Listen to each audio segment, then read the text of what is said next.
psychotherapist Stacy Kaiser. Stacy Kaiser. Stacy Kaiser. Joining us this season, psychotherapist Stacy Kaiser. Sometimes when I'm answering questions, I like to have Stacy here because I'm a layman, and Stacy's the real deal. We talked last week. You talked about pizza like it was an addiction. So I want to tell you something really serious. You do have an addiction to pizza. I do. It's serious because anyone who has an addiction will have withdrawals. And so you're going to need to find and lean on your support system. Can I call you? You can call me. Parenting is one of those things where there's a million books on the subject, but there is not a book on your specific child. You can have all this information, but if you don't have the ability to be creative and flexible, you're going to struggle as a parent. I feel like my daughter's overweight. I think she should just accept me for the way I look. Stacy Kaiser, what do you think? Mom, I'm worried about your daughter's health too, but I'm worried about her mental health. The world is so hard, and there's so much to fight for when you're her age and trying to develop into a grown person. And to have to fight against your mother, who doesn't like you for who you are, is the most heartbreaking thing I could possibly think of. So please, please stop. Stop. Lay off. What is more important? Being a close family and respecting your mother, or being right? Being a close family and respecting my mom. Being a family has to be more important than being right, whether it's your sisters, in a marriage, your parents, whatever. Thank you. Most of what I do is based on the life that I've lived. When I was a little girl in elementary school, I was very shy. So I think as a result, I ended up with a lot of anger inside of me.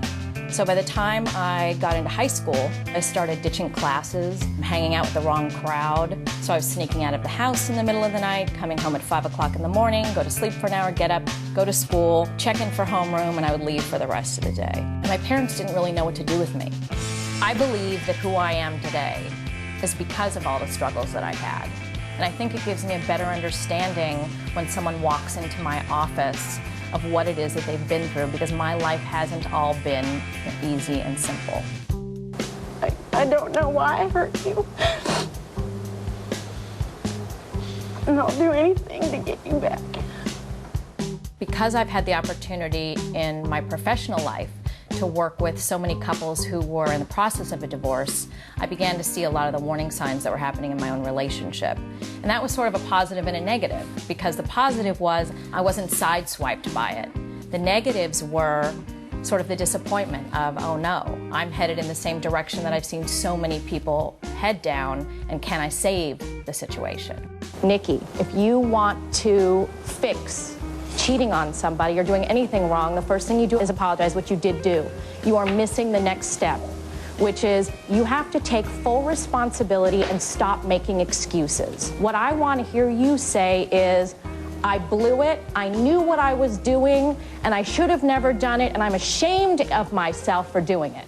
Healing comes from someone believing in you. And if I have somebody sitting in my office and I can see the potential, then I can believe in them, and I'm investing, and now there's two of us that are investing. You're holding on to it as tightly as you would hold on to your mom and brother if you could, huh? Yeah. I guess I am. You know what? This isn't about cigarettes. What's it about? What has been taken away from you that you needed in your life? I am not willing to give up one more thing in my life right now, even something that can kill me. You ready to listen to me? I am always ready to listen to a beautiful woman. Go like this. Now go like this. But that doesn't say anything. If you want my help, Okay. you're going to need to shut your mouth and listen. I have been so lucky to be on television because it's given me an opportunity to help so many people in such a short period of time. I have my own website, and I've appeared on several of the websites of the shows that I've been on. I am shocked by how many people try and contact me for help and advice and support. He's so much like a father to me that I can't stomach it. There's a lot of guys that want to be the hero and fly in and rescue the girl. Right. But I have never seen a superhero movie where the hero flies in, swoops up and saves her, handcuffs her, and locks her in a cage. You're lucky she's on this show and not in bed with another man. The one thing that I always had going for me is that I believed that I could fix my life. And that's what made the difference. And so that's what I try and teach people that I work with.